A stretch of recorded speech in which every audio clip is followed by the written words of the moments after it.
Hi, I'm John Mulder from the United States, and I'm here with Dr. Ariel Dempsey. And we would like to share with you a summary of an article that we published earlier this year that we and the conference organizers thought might be of interest to you. Dr. Dempsey. It's wonderful to join you this afternoon. The article that we're presenting is Quality versus Quantity of Life, Beyond the Dichotomy. When I was in medical school, I noticed there was a way of talking about end-of-life care that created a dichotomy between quality of life and quantity of life. And I noticed that this dichotomy was doing unhelpful things. It was a source of conflict for patients and families and physicians, and furthermore, it reinforced negative stereotypes about hospice and palliative care. I shared my observations with my mentor in palliative care, Dr. Mulder, and he told me a story about one of his patients and shared with me a broader framework, values treatment harmony. As we talked, we decided, you know what, this is important, and more people need to know about this. Let's write an article.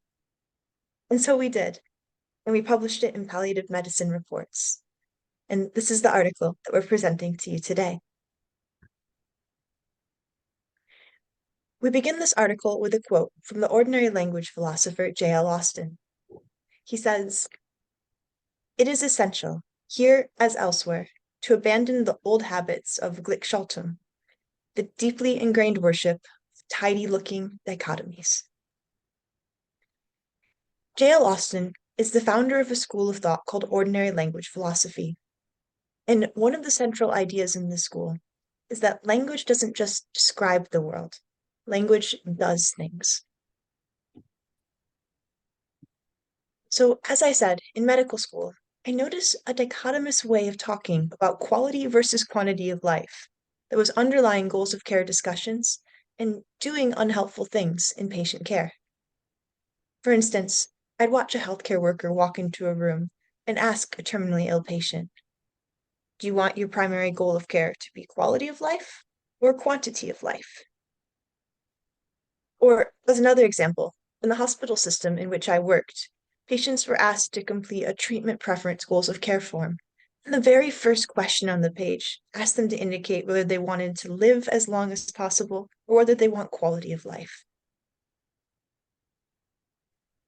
Studies show that patient preferences are affected by the way questions are asked, and that our language can impact patient decisions, and simplistic questions can actually fail to guide patients in decision-making processes that truly reflect their values.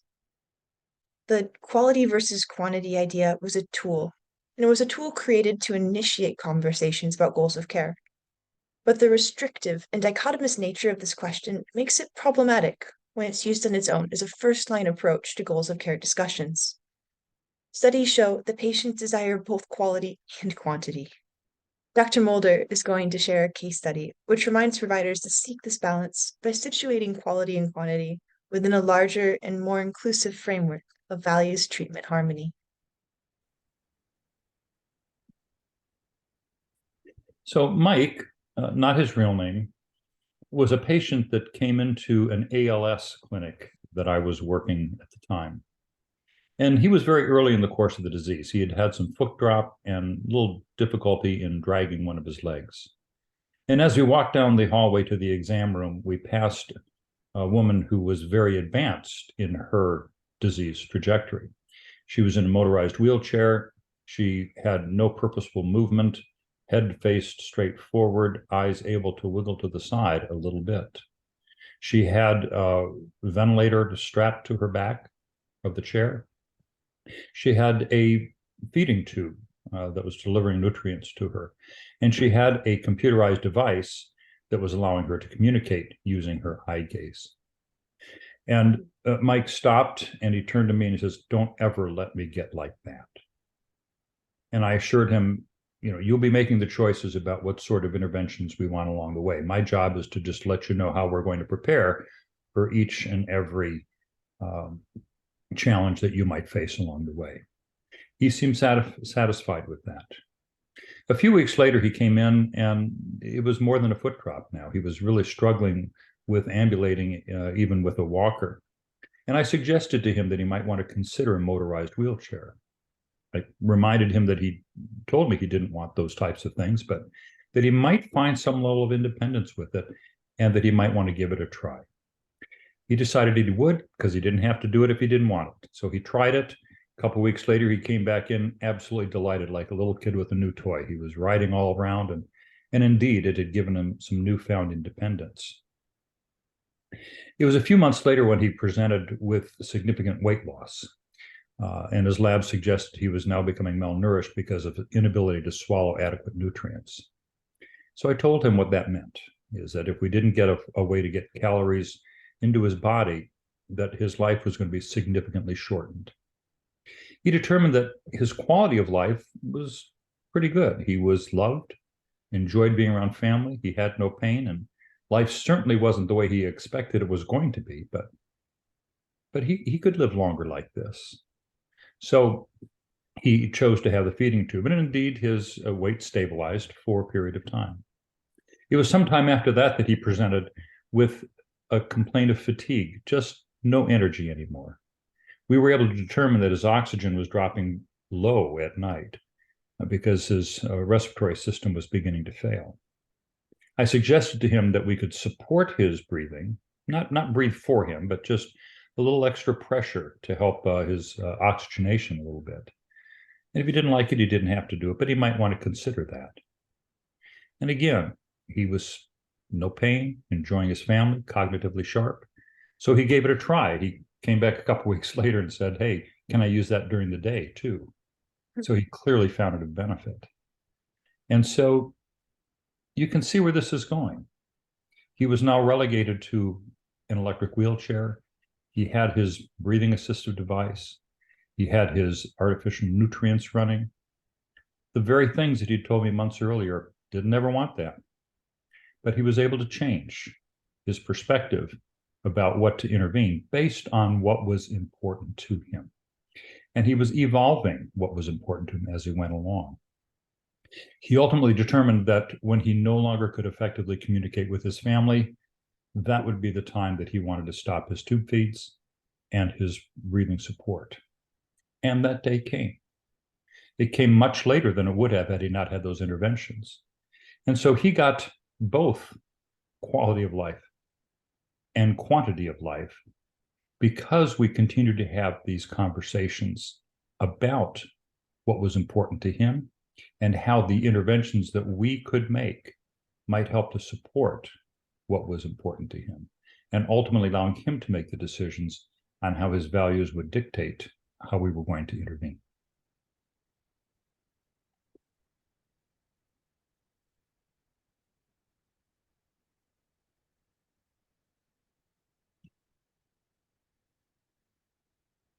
As part of a model of values and treatment harmony, we recommend 4 practical questions that can help serve as values vital signs that monitor dynamic and changing notions of quality of life. The first question is, what do you understand about your disease? With this, clinicians can explore whether a patient understands the nature of their disease, if they know what to expect as it progresses, and if they understand its potential for cure, remission, or prognosis. The second question is, what is your understanding of the plan? Patients' knowledge of a current plan and why it's being implemented is really important. This question helps physicians uncover gaps in patients' understanding of their care. The third question is simply, what matters to you? Identifying patient values is critical, especially if they have a limited life expectancy. This question can be used to find goals that are achievable with the time that's left. Sometimes the question of what matters to you can be difficult, so you can expand it with other questions. Things like, what brings you joy and peace? What relationships are important to you? What is sacred to you? What makes you feel fulfilled or gives you a sense of purpose? A question offered by the physician Harvey Kokanov is, what do I need to know about you as a person to better care for you as your doctor? Something illuminating about the case of Mike is that his answer to the question of what matters to you changed over time, and it adjusted as he engaged questions about the next steps in his treatment. Patient values are embodied in shifting contexts, and they can be as dynamic as their health conditions. Thus, it's important to continually monitor them. The fourth question is this: are the plans currently in place helping you to achieve what is important to you, or are they standing in the way of your goals? This question connects the plan of care to the patient's values, and it clarifies direction of care. It emphasizes the present, taking one day and one step of treatment at a time. So once these open-ended questions have been engaged, the clinician and treatment team share a responsibility of guiding patients toward a practical plan that resonates with their values. For example, this might include a dialogue, something like, based on what you've told me about what's important to you and what you want to accomplish with your time left, I'd recommend that you consider X as a plan consistent with your values and wishes. So, similar to vital signs that are tracked by rotating teams of providers, these questions can help track dynamic changes in a patient's condition through time and help physicians optimize care. Monitored frequently and checked repeatedly, they can be evaluated for trends. And just as vitals are understood in reference to patient baselines, so these conversations can reflect back what patients have already shared, and they can build on each other. So tracking values like vital signs, a physician can partner with their patient in harmonizing values and treatment options. So the story of Mike raises some doubts about the adequacy of the quality versus quantity dichotomy as a leading strategy for goals of care conversations. Many patients really do think they are choosing between living longer or living better. Several points of observation from clinical experience underscore how presenting quality of life and quantity of life as competitive alternatives can be confusing for patients and for the families and caregivers trying to navigate difficult decisions on behalf of their loved ones. There are several points that bear this out. First of all, comfort measures may have the capacity to actually extend life.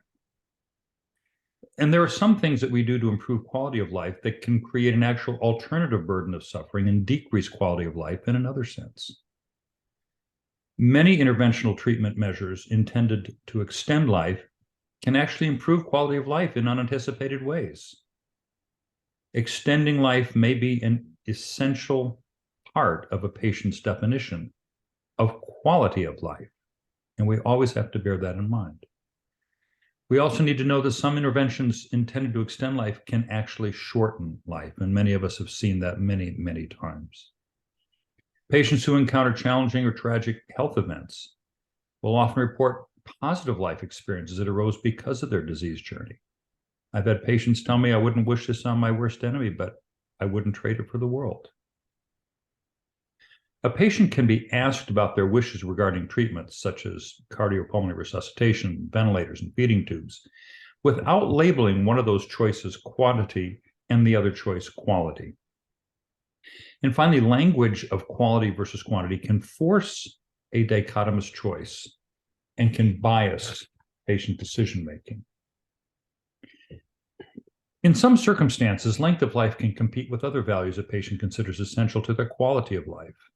In oncology, for example, the prevalence of situations in which the QVC dichotomy may be relevant is higher than other illness populations due to the significant symptom burden of the treatments that we offer them.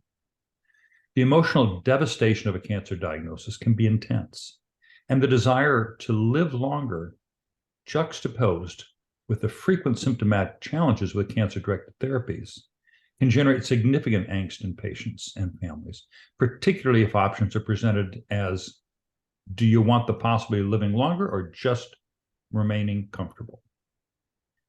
In diseases that have no cure but for which treatments are available, decision-making becomes very complex. Many patients desire to live longer and avoid suffering.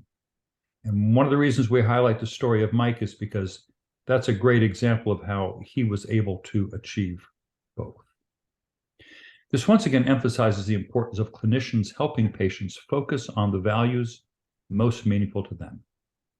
Each disease and each person has their own unique illness trajectory and valued qualities of life to reconcile. For this reason, quality versus quantity may be a useful sub-question within a larger framework of a values treatment harmony. However, As a first-line question, quality versus quantity can be problematic because it restricts the complex realities of medical situations. Again, to reiterate the words of J.L. Austin, QVQ is a tidy-looking dichotomy. We need to expand our approach in ways that allow us to be more attentive to persons as individuals whose experiences cannot be sorted into simple categories of quality versus quantity. This narrative review is just a starting point. Moving beyond the QVQ dichotomy and subordinating it within values, treatments, harmony may have implications for healthcare systems improvement. Here in the United States, in my view, quite tragically, patients who choose to go into hospice care have to forego any possibility of curative treatment. What is known to be a false dichotomy becomes very, very real to these patients as the system is written to make quality and quantity of life competing priorities. It's always challenging to invoke systematic cultural change, but we feel that such change is possible in the case of the quality versus quantity dichotomy. The beginning of this transformation will be in how providers communicate with families and patients. Harmonizing clinical reality and treatment options with a diversity of patient values will foster less emphasis on a QVQ conversation. To that end, we propose that communication curricula in medical schools and postgraduate training programs begin to integrate a paradigm of conversation that emphasizes the centrality of patient values and diminish the focus on traditional QVQ language. In addition, future studies can be developed to assess the impact of the QVQ dichotomy on patients, caregivers, healthcare providers, and healthcare systems and trials to evaluate the effectiveness of the 4 suggested questions.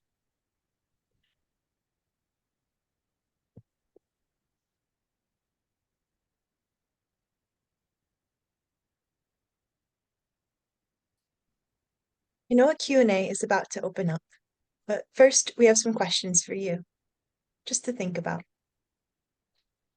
Do you have any personal or professional experiences with end-of-life care? And do any of our thoughts resonate with your experience? Can you identify dichotomies in your particular field, that are dichotomies that have resulted in frustrations or perhaps unhelpful patient interventions? Can you envision opportunities to integrate quality versus quantity thoughtfulness into your practice? Thank you so much for the opportunity to present. It's been great to meet you.